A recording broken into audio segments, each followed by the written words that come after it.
Jumat 19 November pukul 8 malam live di Kompas TV. Sementara itu harga minyak goreng hingga saat ini masih stabil di harga tinggi. Di Manado, harga minyak goreng curah kini dijual di harga Rp19.000 per liter. Pada kondisi normal, harga minyak goreng curah dijual Rp15.000 per liter. Kenaikan di Manado sudah terjadi 2 bulan belakangan. Mahalnya harga minyak goreng menyebabkan penjualan harian mengalami penurunan yang cukup drastis. Seorang pedagang di Pasar Pinasungkulan, Manado mengaku biasanya bisa menjual 60 liter minyak goreng per hari. Kini penjualan berkurang jauh dan hanya terjual 20 liter per hari. Kita masuk situ kan, mendapatkan mana? Berapa 1 liter tadi? Pura-pura dapat. Saudara, harga sawit melambung, batu bara anjlok dan minyak dunia rebound. Nah, bagaimana pengaruh fluktuasi harga komoditas ini pada pergerakan sahamnya? Kepala Riset Praus Capital Alfred Nainggolan sudah bergabung di Kompas Bisnis pagi ini. Bang Alfred, selamat pagi. Mungkin kita update terlebih dulu untuk harga-harga komoditasnya, Bang. Tadi ada sawit, ada minyak dunia, ada batu bara. Nah, proyeksi pergerakannya bagaimana, Bang? Terutama sampai akhir tahun atau awal tahun depan?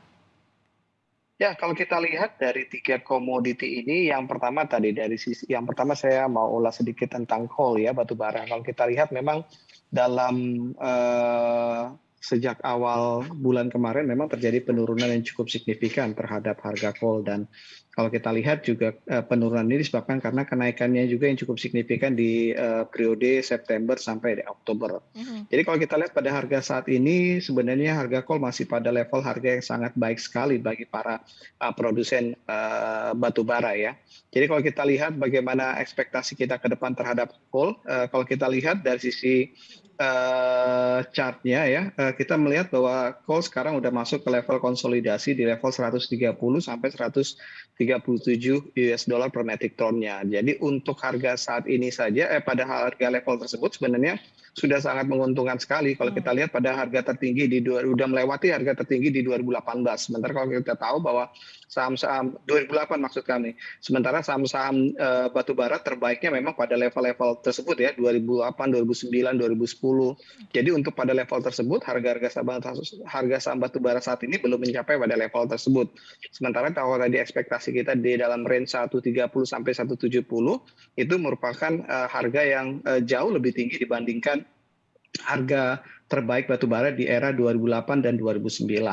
Nah, kalau untuk CPO agak berbeda kita melihatnya bahwa ya, ini kemungkinan sampai di Januari masih cukup kuat ya, karena kita melihat secara siklus juga masih cukup kuat di akhir tahun sampai awal tahun, sehingga kalau kita lihat ya CPO masih akan bergerak di level 5.000 sampai 5.500 sampai di awal tahun. Jadi ini sentimen yang bagus juga sebenarnya bagi emiten-emiten CPO ya. Apalagi tadi masih banyak emiten-emiten CPO yang masih belum menyesuaikan dari sisi harganya terhadap kenaikan harga CPO yang sudah terjadi di semester kedua 2021. Nah, sementara untuk minyak juga kita lihat hampir sama dengan CPO ya. Kita ngelihat bahwa kita masih optimis bahwa sampai awal tahun masih akan bisa kembali bermain di atas level 80 US dollar per barel, karena kita melihat bahwa kenaikan yang terjadi untuk harga minyak memang berbeda dengan coal ya. Jadi kita melihat bahwa ada peningkatan memang dari sisi demand, sementara dari sisi supply kita lihat masih cukup alot untuk OPEC plusnya, dan untuk sampai di awal tahun kita perkirakan bahwa seiring dengan pemulihan ekonomi global, dan biasanya memang minyak cukup sensitif sebagai sumber energi yang memang cukup sensitif tadi terhadap peningkatan ekonomi global karena akan mempengaruhi dari sisi demand-nya.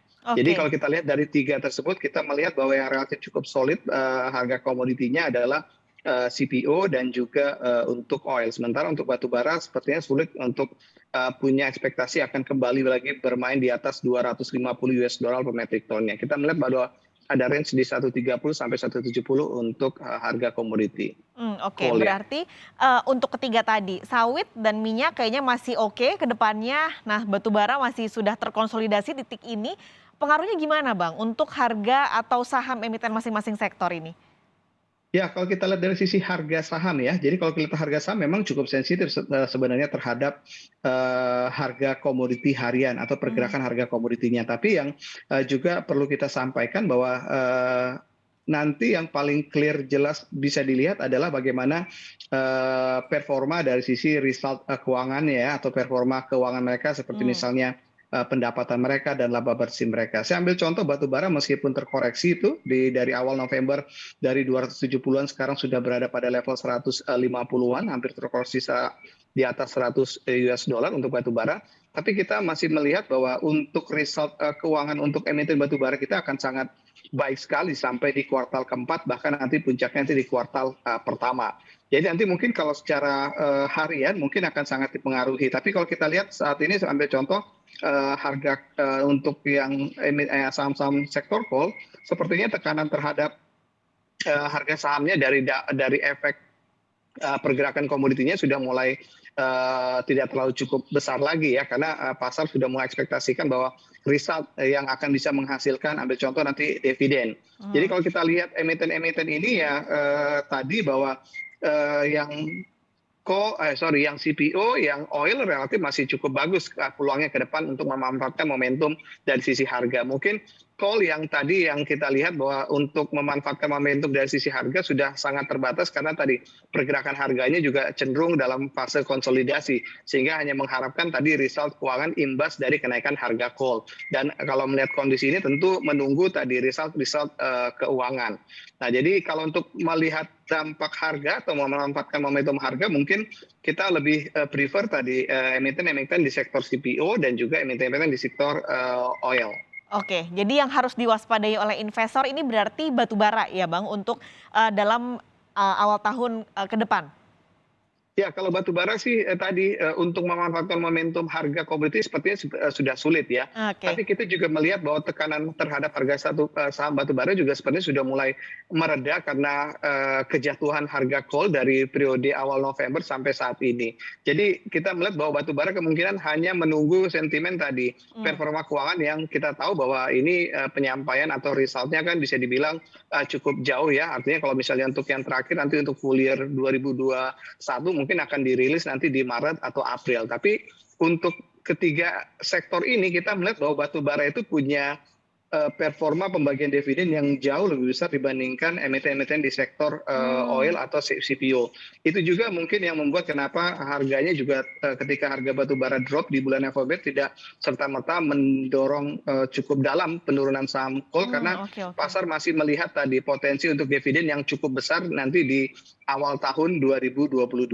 Oke, tapi tadi Bang Alfred cerita bahwa sebenarnya sawit dan minyak kayaknya masih oke lah untuk kedepannya. Tapi selalu ada efek domino ketika komoditas-komoditas ini naik. Misalnya CPO naik, sekarang minyak goreng harganya gila-gilaan naiknya. Belum lagi nanti ada dampak ke consumer good yang bahan dasarnya adalah sawit.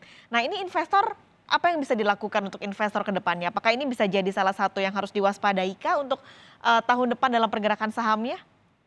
Ya, kalau kita lihat isu komoditi memang tadi dari satu sisi memang kenaikan atau booming harga komoditi sebenarnya cukup bagus bagi para produsen komoditi tersebut yang punya produk tersebut.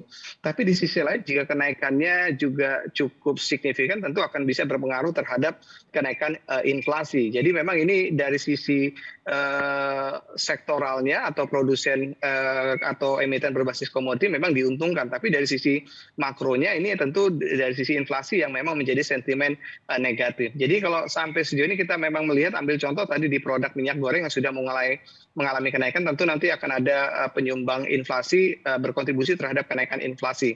Jadi kalau kita lihat dari sisi makronya, tapi sampai sejauh ini kita melihat untuk misalnya Indonesia saja, impact kenaikan harga komoditi terhadap inflasi bisa kita katakan masih belum cukup menjadi concern pasar. Karena kalau kita lihat memang kenaikan harga komoditi meskipun tadi bisa menyumbang berkontribusi terhadap kenaikan inflasi, tapi pasar lebih melihat bahwa memang kenaikan harga komoditi jauh lebih banyak manfaatnya karena faktor tadi kita yang memang masih banyak mengandalkan ekspor komoditi yang akan berkontribusi terhadap growth ekonomi kita. Jadi sampai sejauh ini memang belum menjadi concern untuk tadi ketakutan bahwa harga komoditi akan mempengaruhi inflasi dan inflasinya ini akan bisa mengganggu tadi ekspektasi pasar atau outlook pasar terhadap ekonomi ke depan. Oke, terima kasih banyak untuk penjelasannya pagi ini. Kepala Riset Pros Capital Alfred Nainggolan sudah bergabung di Kompas Bisnis. Sehat selalu, Bang Alfred. Terima kasih.